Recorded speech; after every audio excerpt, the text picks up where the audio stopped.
menjadi seorang koruptor sebagai pertanggungjawaban moral. Saya mau minta klarifikasi, ini tanggung jawab siapa? Bapak malu nggak sih? Tidakkah saya dengar permintaan maaf yang benar? Orang-orang menjadi korban.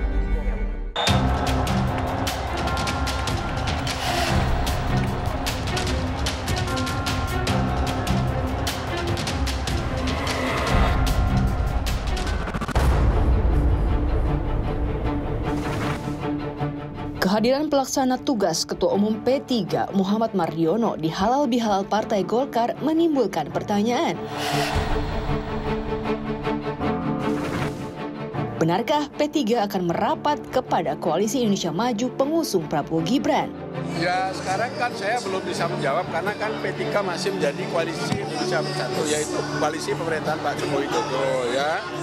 Nah nanti untuk pemerintahan yang baru itu kan belum dilantik gitu kan. Jadi kalau koalisi ya tentu nanti untuk langkah yang ke depan ya kita nanti dengan pemerintahan yang baru ya tentu kita akan membicarakan itu misalnya. Satu meja dengan para pimpinan parpol pendukung Prabowo Gibran, Mardiono duduk di sebelah putra bungsu Presiden Jokowi sekaligus Ketua Umum PSI Kaisang Pangarep. Namun, Golkar dan PAN mengaku belum ada perbincangan perihal rencana P3 merapat ke Koalisi Indonesia Maju. Ya tentunya kan Pak Mardiono bagian dari yang berproses di dalam berbagai kegiatan yang dilakukan Partai Golkar. Ya tentu masih ada pembicaraan selanjutnya. Pandangan boleh beda, politik boleh beda, tapi kita saudara sebangsa. Masa lebaran aja ketemu nggak boleh? Apa? Ya nggak harus sama, ya kan? Manuver politik P3 yang terlihat beralih dari koalisi bersama PDI Perjuangan menjadi sorotan usai partai berlambang Ka'bah itu kalah di Pilpres dan Pileg 2024. Partai Persatuan Pembangunan perolehan suara sah 5.878.777 suara. Untuk pertama kalinya, P3 tidak lolos ke Senayan karena perolehan suara terpaut tipis di bawah ambang batas 4%. Namun, jika dilihat dari pemilu 1999, perolehan suara P3 memang mengalami kecenderungan menurun. Partai yang menjadi peserta pemilu sejak 1977 itu mengajukan gugatan ke Mahkamah Konstitusi karena mengaku memiliki bukti atas ratusan ribu suara yang hilang di 30 daerah pemilihan. Tidak banyak, di dapil itu paling 3.000, 4.000 gitu. Tetapi terjadi di sebanyak dapil, sehingga ketika di total itu melebihi 200.000 gitu. Nah itu yang terlacak. Lantas, apakah gugatan ke MK menjadi satu-satunya jalan bagi P3 agar lolos ke Senayan?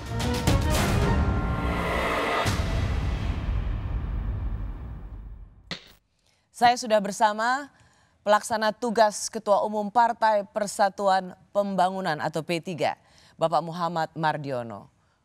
Pak Mardiono, terima kasih sudah di Rosi.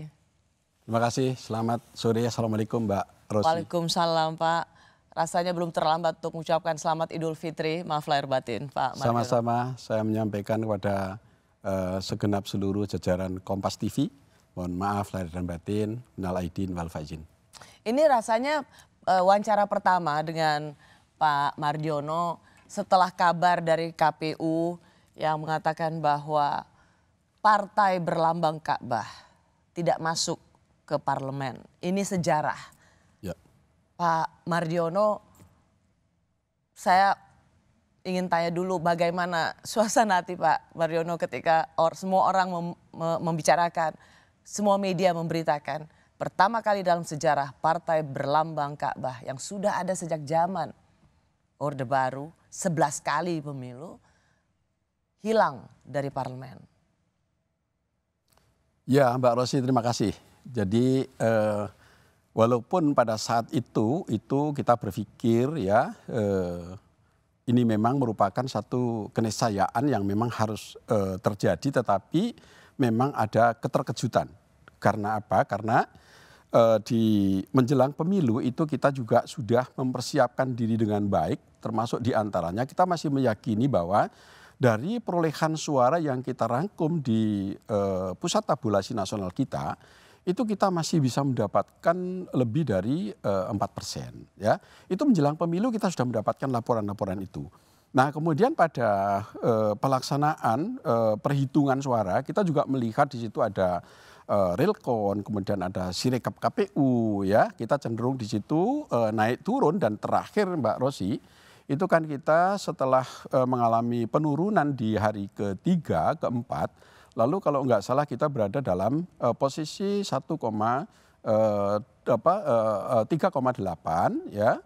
Kemudian naik ke 3,9 sekian persen, kemudian naik lagi menjadi 4,02%, 0,4%, lalu Sirekap itu mati, ya tidak beredar lagi.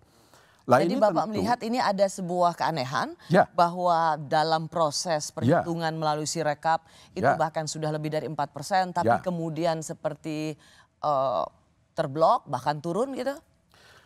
Ya tentu, karena memang walaupun pada akhirnya KPU itu mengacu kepada perhitungan secara manual, ya. Tetapi Mbak Rosi, ketika kalau kita masuk jalan tol, ya kemudian kita sudah disuguhi oleh kemacetan yang di mana-mana, itu rasanya pengemudi akan trauma ya untuk menjalankan kendaraannya itu, kemudian kita akan bisa mentancap gas. Itu tentu mempengaruhi psikologi kader-kader kami. Itu tentu mempengaruhi. Nah, kemudian ada kejanggalan sedikit ya bahwa kenapa Sirekap dan Realcon itu kemudian menghilang sebelum perhitungan akhir.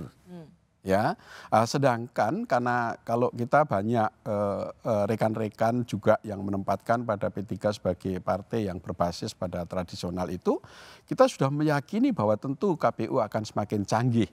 Karena kita sudah menyelenggarakan pemilu sejak kita merdeka negeri ini, itu sudah yang kesekian kalinya. Ya tentu KPU sebagai penyelenggara pemilu itu sudah memiliki persiapan yang cukup canggih. Nah kalau kembali ke pertanyaan saya, jadi Anda sendiri sebenarnya sangat tidak menyangka bahwa P3 bisa terlempar dari parlemen? Ya, sekali lagi karena pusat tabulasi nasional kita itu merekap total perolehan suara P3 itu masih di atas 6 juta. Jadi masih ada kalau sekarang kan kira-kira kalau dari hasil perhitungan KPU 5,8 sekian. Ya.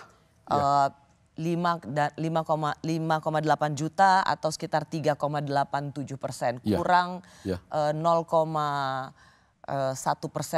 sekian untuk bisa masuk ke parlemen. Tapi pertanyaannya Pak ya, kan sebenarnya kita sudah ada lembaga survei yang dari waktu ke waktu memberikan ya semacam prediksi atau potret dari masa ke masa tentang P3.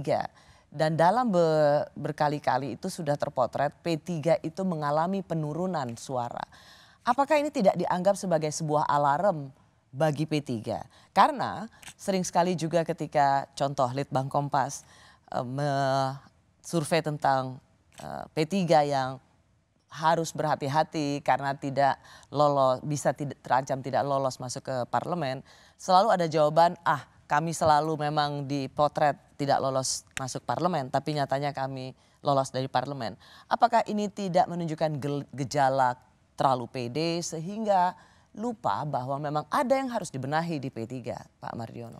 Iya, bahwa itu kemudian harus ada dibenahi, iya. Tetapi memang jawabannya juga ini mungkin lembaga survei kita juga memang sudah tumbuh lebih canggih, lebih maju ya, di mana sebelumnya itu setiap menjelang pemilu itu P3 itu disurvei, termasuk ya sejak survei di pemilu tahun 2009, 2014, 2019.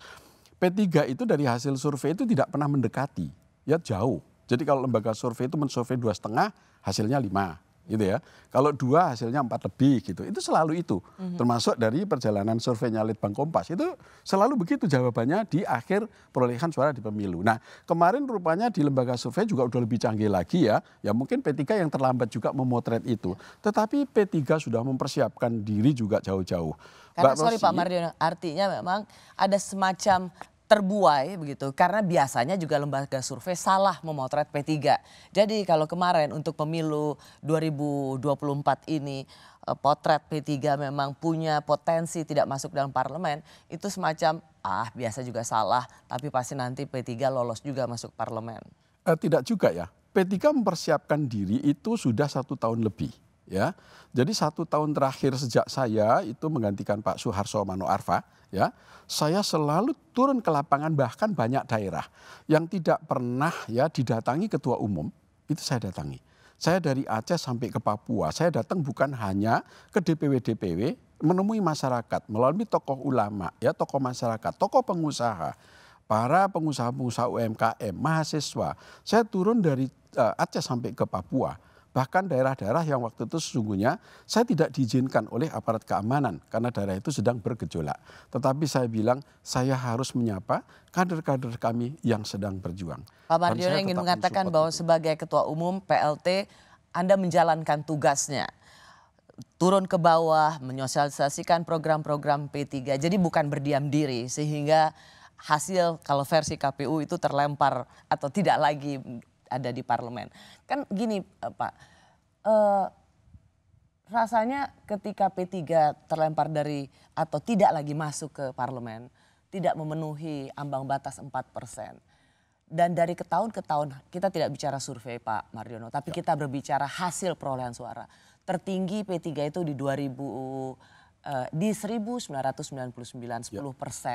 Baru kemudian ada penurunan. Sedikit ada kenaikan di 2014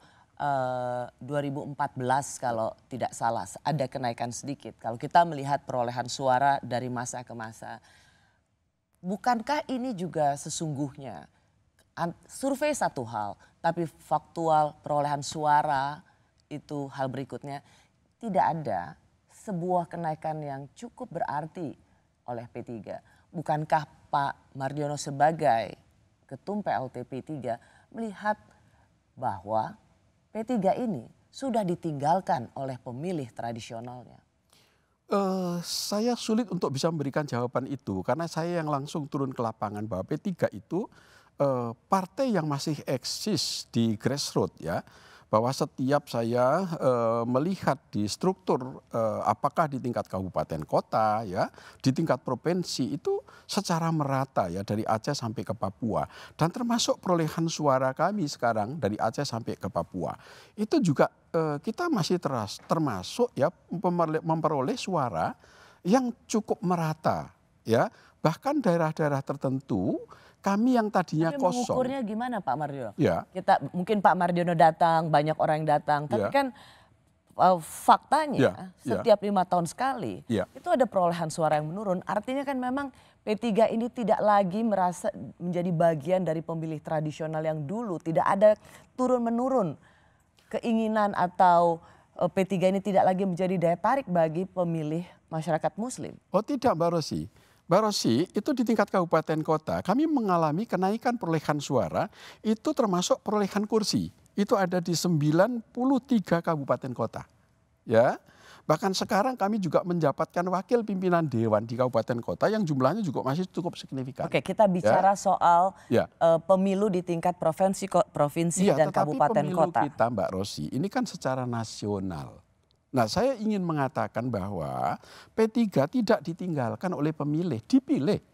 Kalau P3 tidak dipilih oleh konstituen kami, maka di daerah-daerah itu tidak mendapatkan kursi. Oke, kalau begitu satu hal, di daerah kabupaten kota dan provinsi masih bisa terpilih. Tetapi di nasional dia sudah memiliki pemilih yang berkurang. Ya. Pak Mardiono. Ya. Sampai saat ini tidak ada sejarah partai yang sudah terlempar dari parlemen itu bisa kembali ke dalam. Kita bicara tahun 99 ada PBB, kita juga bicara ada Hanura. Dalam 2 kali pemilu itu rasanya sulit sekali untuk masuk lagi ke parlemen. Jadi tidak bisa dianggap ringan bahwa tidak masuknya P3 ke DPR tingkat nasional itu sebagai sesuatu, kami masih ada di daerah. Karena ini bisa jadi, apakah Pak Mardiono tidak merasa bahwa ini cikal bakal hilangnya P3 dari perpolitikan nasional? Ya, saya akan menjawab bahwa itu tidak. Mbak Rosi silahkan ditelaah dari perolehan suara dari partai-partai yang keluar dari parlemen dari masa lalu, itu apakah mereka masih memiliki eksistensi di daerah? Tidak. Ya, termasuk berapa perolehan kursi yang didapat oleh daerah sehingga di pusat mereka terpental dari parlemen. Tapi P3 kali ini itu perolehan kursi di daerah. Ini khusus untuk perolehan kursi itu masih di atas 800 lebih ya untuk di kabupaten kota. Kemudian di provinsi kita masih juga 80 lebih untuk di tingkat provinsi. Bahkan ada kenaikan yang signifikan. Jawa Barat itu naik 100%. Jadi Pak Mardiono ingin mengatakan bahwa ini tidak menjadi awal dari lenyapnya P3 dari perpolitikan Republik karena di daerah masih kuat. Kalaupun kali ini berdasarkan KPU tidak masuk parlemen, bukan berarti ini adalah akhir dari sejarah P3. Saya yakini tidak. Ya, saya yakin itu tidak. Dan kalau itu sejarah, mungkin P3 akan mengawali dari sejarah yang kemungkinan partai yang kemudian nanti ya dianggap tidak lolos. Tapi sampai saat ini saya meyakini bahwa P3 akan lolos. Masuk ke parlemen. Masuk ke parlemen. Pak Mardiono, salah satu mengapa P3 turun perolehan suaranya, sehingga berdasarkan KPU tidak masuk dalam parlemen pusat, itu karena salah arah memilih Pak Ganjar dan Prof Mahfud. Partai Persatuan Bangunan ingin melanjutkan dukungan politik kepada Bapak Haji Ganjar Pranowo SHMIP dalam pencalonan Presiden Republik Indonesia untuk melanjutkan estafet kepemimpinan. Dukungan serupa telah pernah diberikan oleh P3, yakni dukungan politik pada Pilkada Provinsi Jawa Tengah tahun 2018. P3 telah menghantarkan beliau menjadi gubernur Jawa Tengah yang berpasangan dengan kader Partai Persatuan Bangunan Gus Taj Yassin. P3 yakin, seyakin-yakinnya bahwa dengan kultur berasal dari keluarga Nahdlatul Ulama, beliau pasti memiliki visi yang hampir sama dengan Partai Persatuan Pembangunan. Saya masih bersama Muhammad Mardiono. Ia adalah pelaksana tugas Ketua Umum P3, partai politik berbasis Islam dan berlambang Ka'bah. Sudah 11 kali ikut pemilu, tapi berdasarkan perhitungan suara KPU baru di pemilu kali ini tidak lolos ambang batas masuk Senayan. Pak Mardiono, banyak pengamat dan analisa-analisa yang mengatakan P3 yang mendukung Pak Ganjar dan Prof Mahfud berkoalisi dengan PDIP adalah salah satu bentuk salah arah. Apa tanggapan Pak? Ya Mbak Rosi, mungkin pengamat yang mengatakan salah arah setelah kita tidak berhasil. Tetapi ketika kami dulu mendeklarasikan Pak Ganjar, itu banyak pengamat yang memuji P3. P3 adalah memilih langkah yang tepat. Pada waktu itu? Ya. Tapi kan waktu itu Pak kalau tidak salah 5 hari setelah 21 April 2023 pada waktu Bu Mega mengumumkan Pak Ganjar sebagai capres PDIP, 5 hari setelah itu langsung Bapak mengumumkan hal yang serupa. Apa yang terjadi atau situasi apa yang membuat Pak Mardiono harus gercep sekali untuk mengumumkan itu? Mbak Rosi, di tingkat bawah itu sudah ada 14 provinsi, kemudian beberapa provinsi lagi menyusul dengan memberikan dukungan mengirimkan surat yang tanpa dideklar ke publik dengan melalui deklarasi resmi di lapangan. Itu sudah jumlahnya 16 lebih, artinya kita sudah 16 lebih. Ya, provinsi yang mendeklarasikan Pak Ganjar. Itu 5 bulan ya, 5 bulan sebelum PDIP mendeklarasikan Pak Ganjar Pranowo. Dia dicalonkan menjadi calon presiden dari PDI Perjuangan. Ya P3 sudah itulah. Kenapa? Karena memang di bawah sudah juga membaca bahwa survei-survei Pak Ganjar pada saat itu sangat tinggi. Di antara tokoh-tokoh yang lain. Pada waktu itu memang tinggi. Begitu. Ya. Tapi apa yang membuat Pak Mardiono meskipun ada surat dari provinsi untuk merekomendasikan, tetapi kemudian 5 hari setelah itu langsung mengumumkan. Karena misalnya begini Pak, survei dari LSI itu Oktober 2023 itu mencantumkan bahwa kalau pemilih P3 itu secara internal P3 itu 41,9%-nya itu justru memilih Pak Prabowo. lalu kemudian 33%-nya pilihan pada Pak Anies, baru kemudian di bawah itu baru 25% pilih Pak Ganjar. Yang ingin saya katakan adalah dua justru yang teratas itu adalah bukan dari capres yang Pak Mardiono umumkan. Ini yang disebut sebagai salah langkah dan salah memilih Pak capres. Jadi harus kita pisahkan. Jadi survei yang menilai secara umum bahwa Pak Ganjar saat itu ada di yang tertinggi di antara tokoh-tokoh yang lain, ini harus kita tempatkan yang pertama dulu. Nah kemudian survei yang mengatakan bahwa konstituennya P3 ini berada dalam posisi ketiga arah itu adalah hal yang berbeda. Ya, tetapi kan saya sebagai ketua umum partai saya harus menjawab ya dari apa yang digagas oleh grassroots kami, dan kemudian saat itu survei secara umum memang Pak Ganjar dia unggul. Nah kemudian kalau tadi Mbak Rosi bertanya dengan P3 bahwa kenapa kok seburu-buru itu ya kita ingin segera meluruskan kepada tadi yang kalau dari kan waktu survei itu, ketika maaf ya itu. Pak Mardiono, kan waktu itu sebenarnya sudah ada KIB ya kalau nggak salah waktu itu. Ya. Ada Golkar, ada PAN, dan Pak Mardiono juga ada di situ. Ya. Tetapi kan kemudian Pak Mardiono yang lompat sendiri. Banyak yang mengatakan sesungguhnya kenapa Pak Mardiono secepat itu mengumumkan, memang pada waktu itu ada permintaan dari Pak Jokowi. Enggak ya, kalau dalam hal permintaan agar saya mendeklarasikan tentu itu tidak ya. Tetapi kemudian saya atau P3 sebagai partai koalisi pemerintah ya, karena P3 sebagai koalisi pemerintah ya tentu dalam hal tertentu kita mendiskusikan dalam hal perpolitikan nasional kita, perpolitikan P3 tentu itu tidak akan terelakkan. Ya tentu ada itu komunikasi itu. Kan mustahil. Dan maksudnya linearnya adalah Pak Jokowi PDIP Pak Ganjar, sehingga merasa menjadi bagian dari pemerintah, keputusan itu yang Pak Mardiono ambil. Kira-kira itu yang ingin Pak Mardiono katakan? Bagian. Ya, bagian. Tentu analisa politik itu tidak kemudian muncul dari satu sumber analisa ya.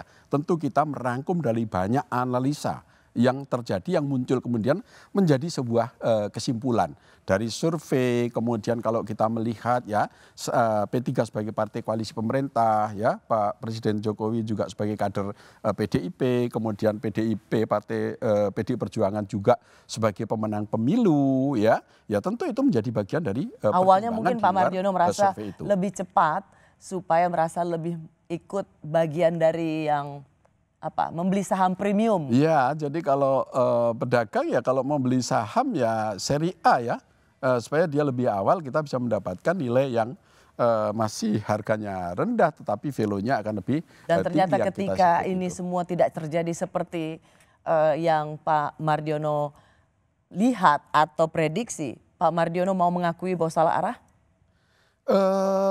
Saya tidak tidak memutuskan dalam hal ini kemudian bagian menjadi salah arah, tidak. Tetapi saya akan menempatkan dari bagian dari ini pembelajaran sebuah perjalanan politik yang ini harus kita catat penting ya untuk dijadikan pijakan ya untuk di masa-masa yang akan datang. Itulah ini adalah pil pahit. Pelajaran apa misalnya bahwa jangan terlalu cepat atau kemudian jangan karena begini kan Pak Mardiono kan awalnya one team press, juga masih utusan presiden, artinya memiliki jalur komunikasi yang tentu tidak sulit. Mengapa itu tidak bisa Bapak sense politik itu tidak bisa Bapak dapatkan? Atau membaca arah itu tidak bisa Bapak dapatkan? Saya pikir kita harus pisahkan ya dalam konteks kita sebagai koalisi pemerintah ya, Bapak Presiden sebagai kepala pemerintahan dan sebagai kepala negara ya. Nah kemudian partai politik itu adalah partai politik ya, harus kita pisahkan walaupun juga partai politik P3 ini sebagai partai yang menjadi koalisi pemerintah. Jadi konteksnya ini tidak seperti kemudian komandan ya, sebuah komandan batalion ya sebagai komandan sebagai prajurit. Itu konteksnya bukan ada di situ. Kemudian komunikasi yang tadi Mbak Rosi maksud dengan Bapak Presiden, tentu komunikasi itu ada, tetapi harus terpisah mana komunikasi dalam kedinasan saya, apakah itu baik pada saat itu saya menjadi menjadi anggota Dewan Pertimbangan Presiden yang dimana saya membidangi bidang Kesra, kemudian saya sebagai utusan khusus Presiden setelah saya menjabat sebagai Ketua Umum Partai Politik karena itu undang-undang tidak mengizinkan, ya tentu komunikasi yang kita bangun kepada Bapak Presiden adalah komunikasi kedinasan. Kemudian saya sebagai Ketua Umum Banyak Partai ketua umum Politik, partai lain juga membicarakan banyak hal tidak tentang partai kedinasan. Banyak juga bertemu untuk membicarakan hal-hal yang bersifat di luar urusan kabinet tapi tentang kebangsaan, yaitu soal politik Indonesia. Kalau Pak Mardiono tidak mengambil langkah itu ya berarti Pak Mardiono nggak salah kalau ketinggalan saya kapal. juga sama, saya juga bertemu sama dengan ketua-ketua umum partai politik yang terdahulu ya. Misalnya apakah bertemu khusus dengan Bapak Presiden ya, 4 mata misalnya, sama kita juga lakukan itu.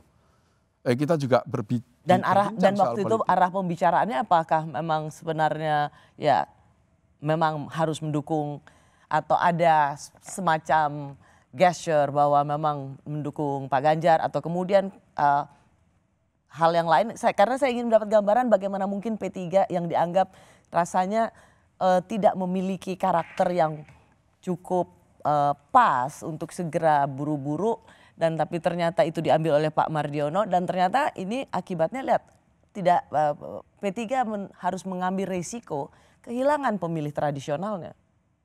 Kan ada partai yang tidak selamat di bawah kepemimpinan Pak Mardiono. Ya sekali lagi saya tidak ditinggalkan oleh pemilih tradisional itu tadi ya, karena P3 saat ini secara nasional itu di kabupaten kota di daerah tadi kita masih mendapatkan 8 juta lebih suara. Oke, kalau begitu saya ganti pertanyaannya. Ya, apakah dengan buru-burunya atau gerak cepatnya ikut mendukung Pak Ganjar Pranowo karena sudah ada Mas Sandi Uno yang bergabung dengan P3 keluar dari Gerindra, dan itu harapannya adalah supaya wakil dari Pak Ganjar itu adalah Mas Sandi Uno, supaya P3 juga punya coattail effect. Betul. Itu. Ya, itu saya jawab benar.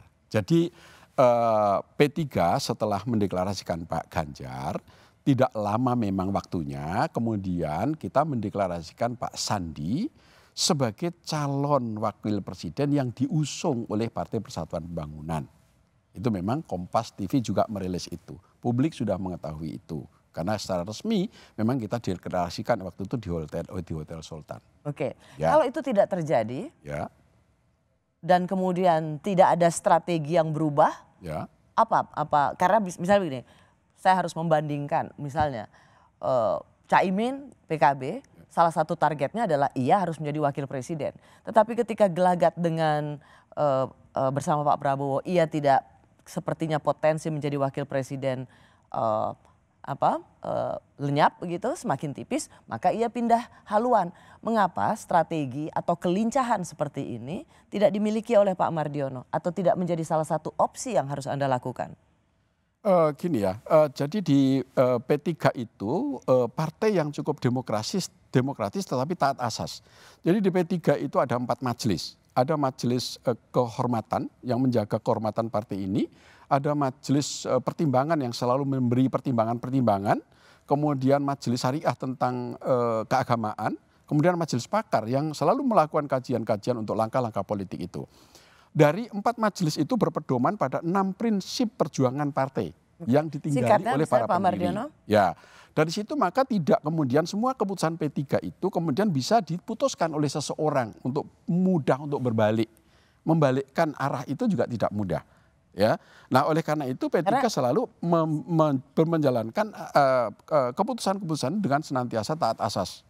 Itu yang kita jalankan secara demokratis. Nah, kemudian gini, hubungannya dengan eksternal, Mbak Rosi. Ya, maksud saya begini kan Pak, harus ada kelincahan. Maksudnya kenapa posisi P3 seolah seperti ya sudah mencalonkan wakilnya, mencalonkan kadernya menjadi calon wakil presiden, karena bagaimanapun juga P3 akan mendapatkan coattail effect. Yes. Itu yang menjadi salah satu strategi dari PKB dengan Caimin.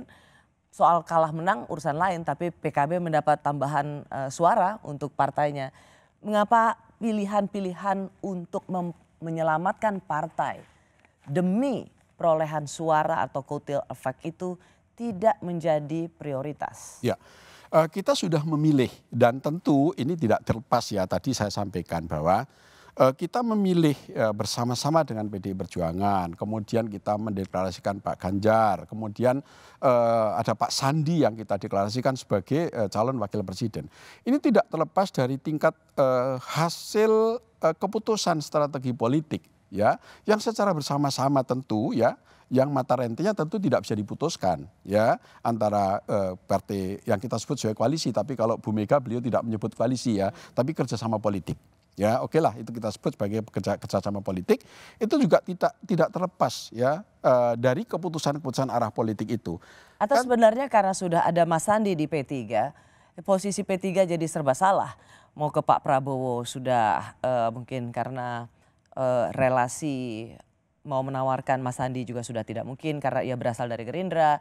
Mau masuk ke koalisinya Anies sudah ada lebih dahulu Mas AHY dan kemudian ada Caimin. Jadi posisi P3 ini tidak punya keleluasaan untuk bermanuver karena tidak ada ketokohan. Sudah ada Mas Sandi situ yang membuat P3 semakin terkunci dan nggak bisa ngapa-ngapain. Ya, tentu itu juga menjadi bagian ya. Kita sangat berharap sesungguhnya kami banyak juga, kalau saat itu ada juga pengamat politik ya yang mengatakan bahwa P3 dengan kehadiran Pak Sandi itu mendapatkan durian runtuh. Itu kalau nggak salah Mas Adi Prayitno ya. Saya berharap itu bisa. Memang itu menjadi harapan besar bagi Partai Persatuan Pembangunan. Tetapi harapan itu kan tidak seperti apa yang kita bayangkan dalam pikiran kita. Ya, implementasi politik di lapangan itu ternyata beda realitasnya karena yang menjawab ini adalah rakyat. Gitu ya, ketika ya kami sesungguhnya sangat berharap ya dengan Pak Sandi itu dengan tingkat popularitas yang menurut pandangan kami itu lebih populer ya. Populer? Itu saya harapkan ya akan kita mendapatkan kotel efek itu. Tapi belum ya, tapi kita masih terus berjuang bersama agar kiranya nanti terus akan Tapi ini juga menjadi cerminan P3 bahwa P3 tidak lagi seperti dulu dengan begitu banyaknya tokoh-tokoh politisi yang tidak saja dihormati, populer, karismatik.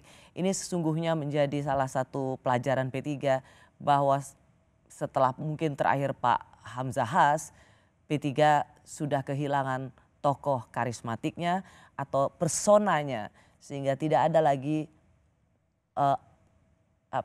seorang tokoh baik di tingkat lokal maupun di tingkat nasional, brand P3 politik yang tidak saja populer tapi karismatik seperti yang pernah dipunyai oleh P3. Ini sesungguhnya juga menjadi salah satu cerminan mengharapkan Mas Sandi Uno. Anda sendiri mengatakan oh ternyata rakyat memilih lain, tidak sepopuler itu. Bagus ada Mas Sandi Uno yang ada di situ karena terbukti P3 memang nggak ada orang lagi.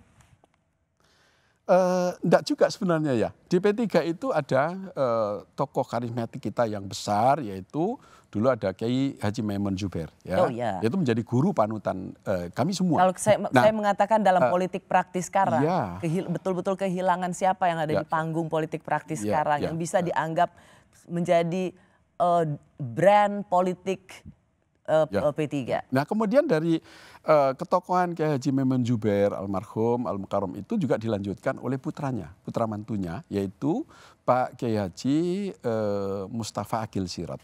Di mana beliau juga adiknya Kiai Haji Kiai Said Agil Sirot, mantan ketua PBNU, adiknya. Ya, cucu-cucunya juga mencalonkan ya di daerah pemilihan baik itu Jawa Barat maupun Jawa Tengah. Jadi ketokohan itu kita juga masih menempatkan pada ketokohan yang linier secara temurun ya, secara temurun termasuk putra dari Kiai Haji Maimun Zubair dan lain sebagainya. Jadi kalau kita berarti ketika memang masih ada tokoh-tokoh yang karismatik yang dianggap mampu membawa P3, ketika itu tidak muncul dan berpengaruh pada suara, Anda harusnya bertanggung jawab sebagai PLT. Sangat bertanggung P3. jawab. Dan saya akan pertanggungjawabkan ini dunia akhirat. Ya, saya sebagai kader P3 yang lahir dari bawah. Saya memulai meletakkan kaki saya dalam perpolitikan nasional kita bukan berada dalam partai-partai yang lain. Saya menginjakkan kaki saya ini dari Partai Persatuan Pembangunan. Ya. Kalau begitu pertanyaan saya Pak Mardiono, apakah bentuk pertanggungjawaban Anda itu juga akan berimplikasi untuk menyelamatkan partai ini lolos ke parlemen? Apakah itu bagian dari pertanggungjawaban Anda? Itu adalah bagian pertanggungjawaban. Jadi Anda merasa pertanggungjawaban Anda ini juga termasuk mengantarkan P3 ke parlemen? Ya. Apakah ini artinya akan bergabung dengan koalisi Prabowo Gibran?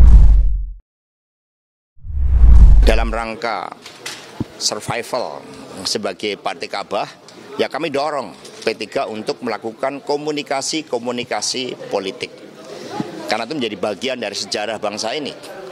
Sehingga jangan sampai ada niatan untuk menghilangkan sejarah. Jadi kami dukung langkah-langkah P3 untuk melakukan komunikasi politik. Karena ketika pemilu kemarin ada pihak-pihak yang melakukan operasi politik untuk mendorong partai tertentu termasuk PSI sehingga akhirnya membuat P3 tergerus.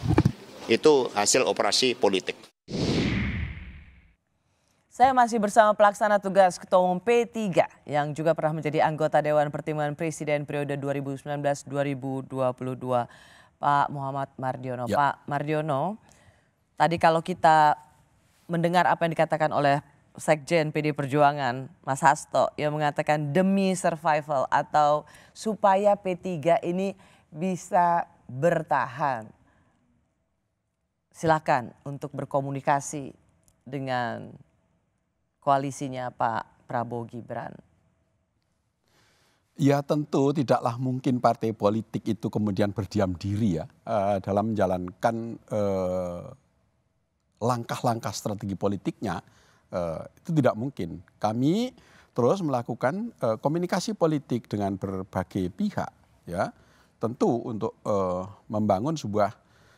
Sejak kapan misalnya Pak Mardiono? Sebenarnya kita sebelum pemilu pun kita masih berkomunikasi baik dalam konteks misalnya Mbak Rosi ya dengan Pak Erlangga, dengan Pak Zulkifli Hasan, karena dulu P3 itu membangun KIB. Kalau ini rasanya komunikasinya setelah hasil KPU dan kemudian ya ini tentu maksud komunikasinya adalah hey gimana nih mau ikutan atau enggak ikutan kan kira-kira seperti itu. Apakah Pak Mardiono memang sudah lama menjalin komunikasi dengan katakan koalisi Indonesia Maju bahwa P3 akan bergabung ke Pak Prabowo dan Gibran? Ya itu tentu berlanjut ya karena P3 itu kan koalisi pemerintah.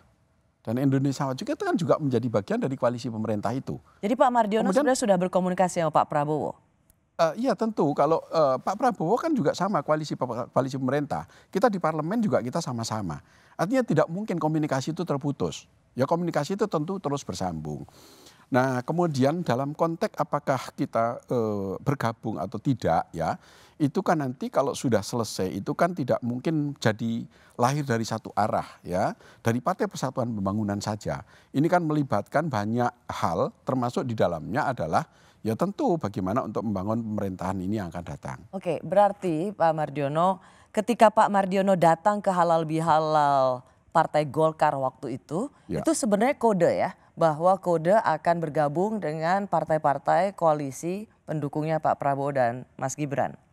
Iya, kalau itu secara natural ya, saya ditelepon Pak Erlangga, saya di WA, kemudian saya dikirimin undangan, hadir ya Pak Ketum, oh insya Allah dihadir lah. Kalau dalam tradisi Islam ya, di P3 ini ya kalau diundang halal bihalal, masa ya nggak datang ya. Tapi itu kan jadi kode kan? Datang, ya. Rame waktu Pak Mardiono datang ke halal bihalal itu rame, wah ini sepertinya kode keras. Ya. Duduk di sebelah, di meja yang bersamaan dengan Ketum Partai Golkar, dan dengan Ketua Umum PSI, putranya Pak Jokowi. Sepertinya duduk berdampingan ini yang kemarin di praktek yang kemarin dilakukan di halal bihalal Golkar akan berlanjut terus kayaknya. Duduk bersama. Ya memang harus berlanjut duduk bersama ya kalau nanti. Jadi memang Pak Mardiono P3 ini akan bergabung dengan koalisi Pak Prabowo dan Mas Gibran. Tentu itu tidak dari sepihak ya, bergabung itu tentu ada keinginan bersama. Jadi tidak bisa jadi berpihak, keinginan P3 akan bergabung. Kan ini harus dijawab oleh berbagai pihak. Ya nanti akan berproses. Menurut Bapak siapa yang menjawab? Tapi Bapak sendiri mau P3 sendiri merasa perlu nggak merapat pada koalisi pemenang? Kalau itu belum selesai ya, karena ini kan baru versi seperti P3 ditentukan oleh KPU menurut perhitungan KPU bahwa P3 tidak lolos. Tapi versi P3 ini kan lolos. Nanti akan menunggu keputusan nanti di Mahkamah Konstitusi. Oke, gitu ya. kalau gitu pertanyaannya hal ini juga sama, nanti tentu saya ubah akan, begini. ya. Katakan hasil MK 20 paling Ya. lambat 20 April akan 22 April akan mengumumkan putusannya soal sengketa Pilpres. Saya ingin mengatakan, katakan hasil putusan, saya tidak ingin mendahului tapi ingin memberikan kondisi-kondisi yang akan ketum P3 lakukan. Andaikan memang MK memutuskan bahwa pasangan 02 Pak Prabowo dan Mas Gibran yang menjadi presiden dan wakil presiden terpilih ke 20 Oktober nanti akan dilantik, apakah P3 akan bergabung dengan Pak Prabowo dan Mas Gibran? Jawabannya itu nanti akan dibahas sesuai dengan mekanisme partai. Ya, itu mekanisme partai untuk menentukan sebuah langkah arah politik ke depan itu harus melalui proses setidak-tidaknya itu melalui rapat pimpinan nasional. Oke. Ya, baru akan menjadikan Tapi menurut keputusan Anda arah sendiri, itu. apakah Anda merasa perlu untuk bergabung? Ya, kalau untuk membangun bangsa ini ke depan ya, ini tidak ada kata lain. Jadi semua elemen bangsa, apalagi saat ini kita menghadapi sebuah tantangan-tantangan yang besar. Oke, saya mendapat sense bahwa P3 akan merapat pada koalisi Indonesia Maju. Iya, sekali lagi Mbak, dalam Mengapa? konteks, Karena inilah yang Anda sebut sebagai upaya menyelamatkan partai. Kalau Anda tidak punya kursi, let's say, Anda punya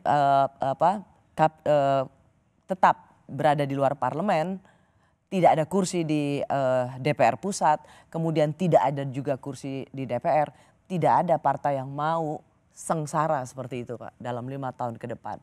Apakah dengan bergabungnya atau mencoba mendekati koalisi Indonesia Maju adalah upaya Anda untuk menyelamatkan partai ini?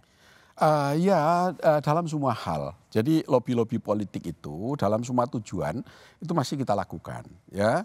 Tujuannya tidak hanya sekedar kita untuk bergabung, ya, tapi tujuan untuk mengkomunikasikan bagaimana arah perjalanan bangsa ke depan ini adalah menjadi tanggung jawab kita bersama. Oke, kalau begitu misalnya begini Pak, bagi koalisi Indonesia Maju gitu, katakan Pak Mardiono merasa oke, saya terbuka untuk menjadi bagian membangun Indonesia, saya bergabung dengan koalisi Indonesia Maju.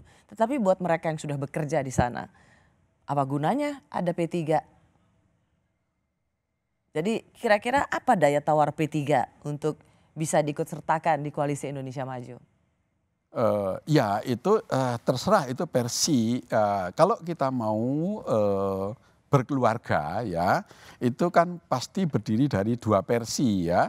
Tetapi kemudian nanti bisa membangun sebuah sinergi kekuatan ini kan mesti nanti kita ada sebuah kompromi politik yang kita bisa meyakinkan bahwa tentu ini semua akan menghasilkan sebuah kemaslahatan yang besar bagi bangsa dan negara. Itu tadi, apa daya tarik P3 untuk diajak? 1, perolehan suara di DPR, kalau KPU bilang belum. Ya. Jadi untuk apa? Kecuali kalau memang MK memutuskan hal yang lain. Ya. Dan P3 masuk di parlemen. Ya, karena itu jawabannya harus dijawab nanti. Ya, setelah nanti MK sudah memutuskan, ya, baru kita akan menjawab itu. Tetapi Mbak Rosi, kita juga tidak akan terlalu GR ya. Kita tidak akan terlalu GR, artinya kemudian wah nanti kita akan ikut atau tidak, itu juga terlalu GR ya bagi kami ya. Ikut ini dalam konteks untuk kebersamaan ya. Kebersamaan itu harus ada sebuah kesepakatan. Pak Mardiono, dalam politik saat ini kebersamaan itu sebenarnya adalah kata yang ingin menghaluskan dari bukan soal kebersamaan, ya, soal mencari selamat. Ya. Soalnya ada juga pandangan begini, Pak Mardiono sebagai ketum PLT P3 kalau mau menyelamatkan P3 katanya Pak, segeralah mendeklarasikan bergabung dengan Pak Prabowo dan dan Mas Gibran, pasti partainya bisa masuk parlemen atau bisa survive dengan cara masuk parlemen. Seberapa besar Anda melihat bahwa ini adalah skenario yang realistis untuk P3?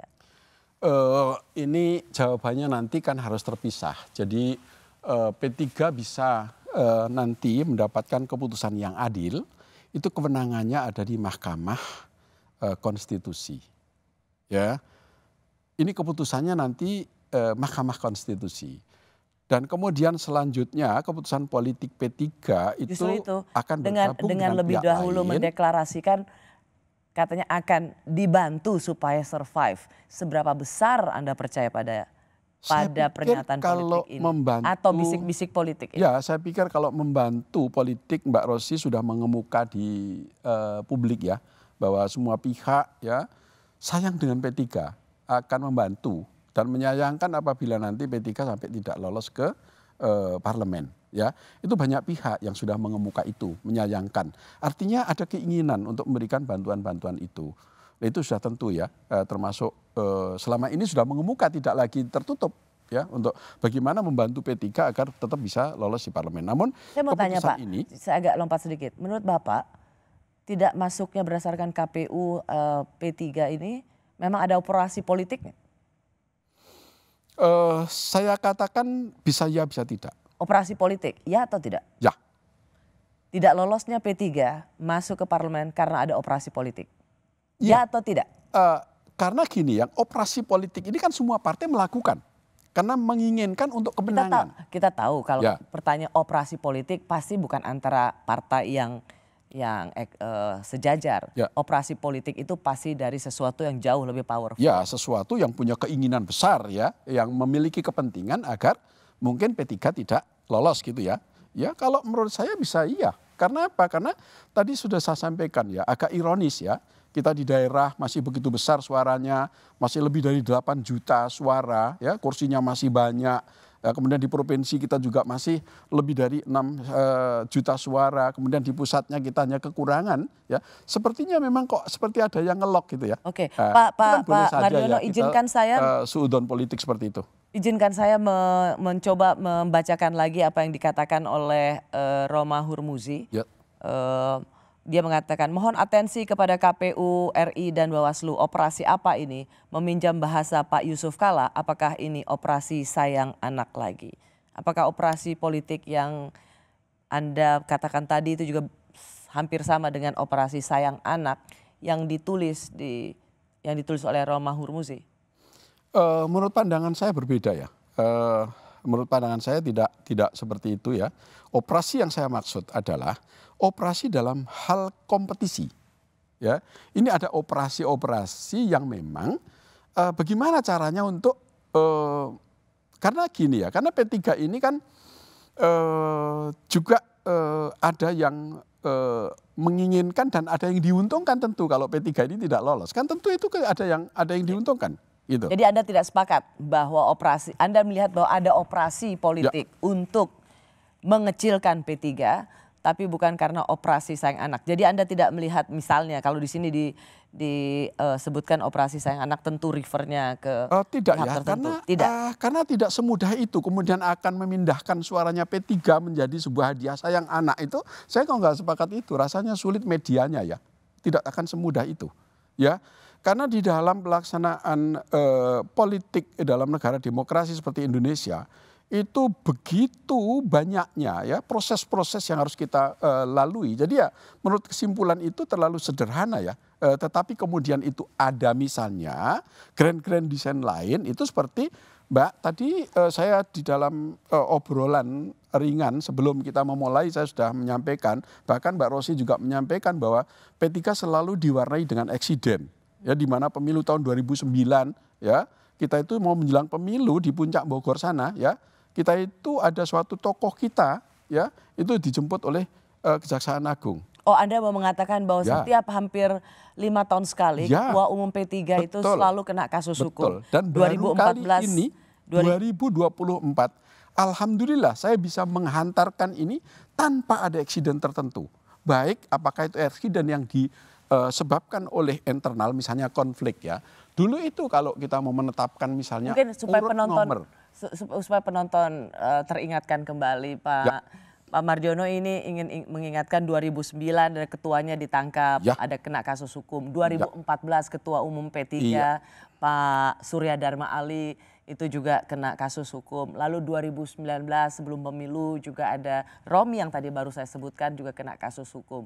Jadi sepanjang sejarah dalam 3 kali pemilu terakhir baru PLT Ketum P3 yang nggak kena kasus hukum. Amit-amit lah ya Pak ya. Iya, ya. Dan tidak sampai di situ, Mbak. Jadi Anda merasa Anda tetap melihat ini sebagai bagian dari ya tapi kalau kena kasus hukum ya kena kasus hukum saja Pak, bukan kemudian menjadi pembelaan bahwa gara-gara ketua umumnya kasus hukum. Oh iya, kita menghormati penegakan hukum. Saya statement selalu setiap ada kader yang terlibat kasus hukum, kami menghormati ya.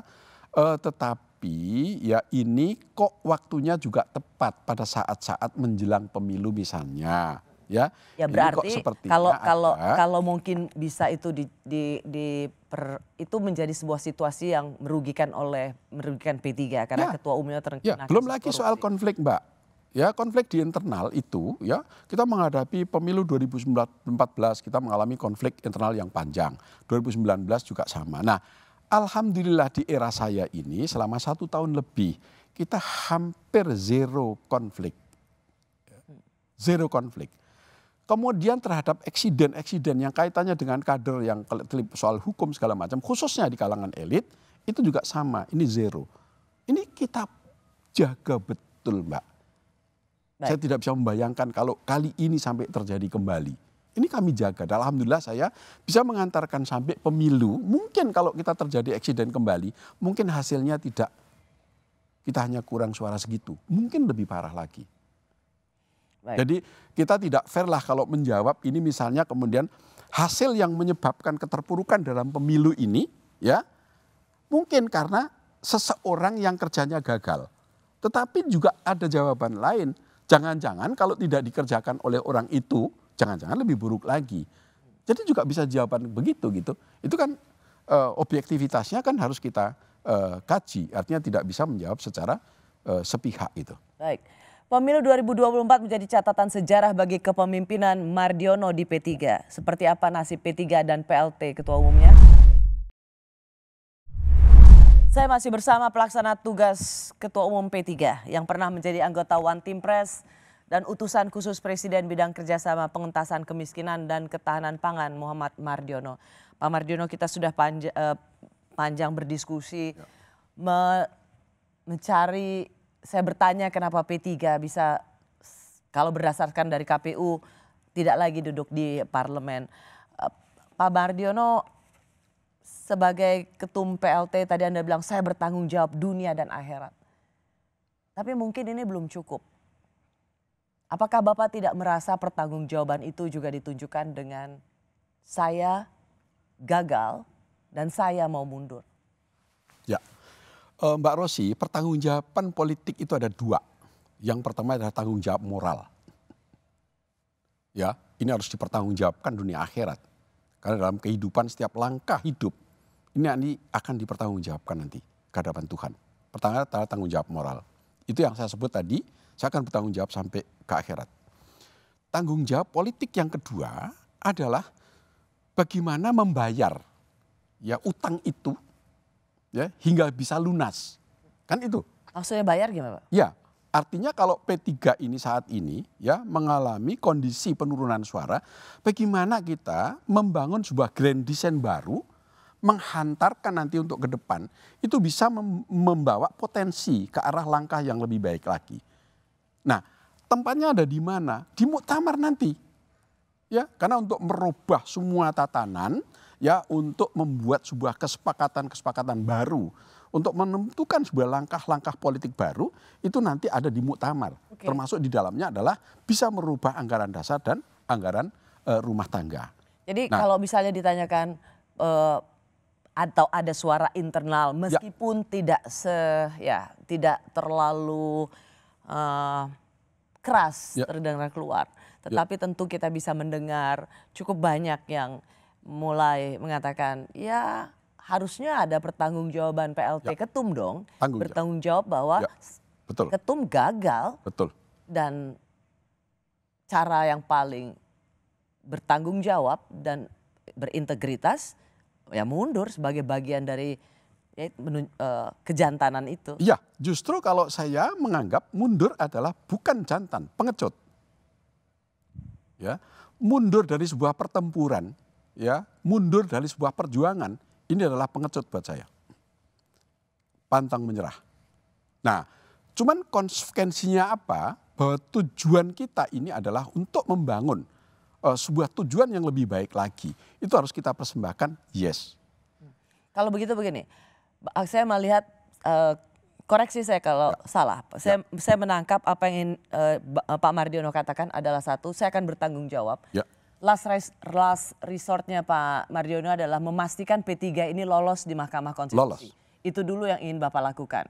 Dan Anda memiliki keyakinan bisa lolos di Mahkamah Konstitusi, di MK.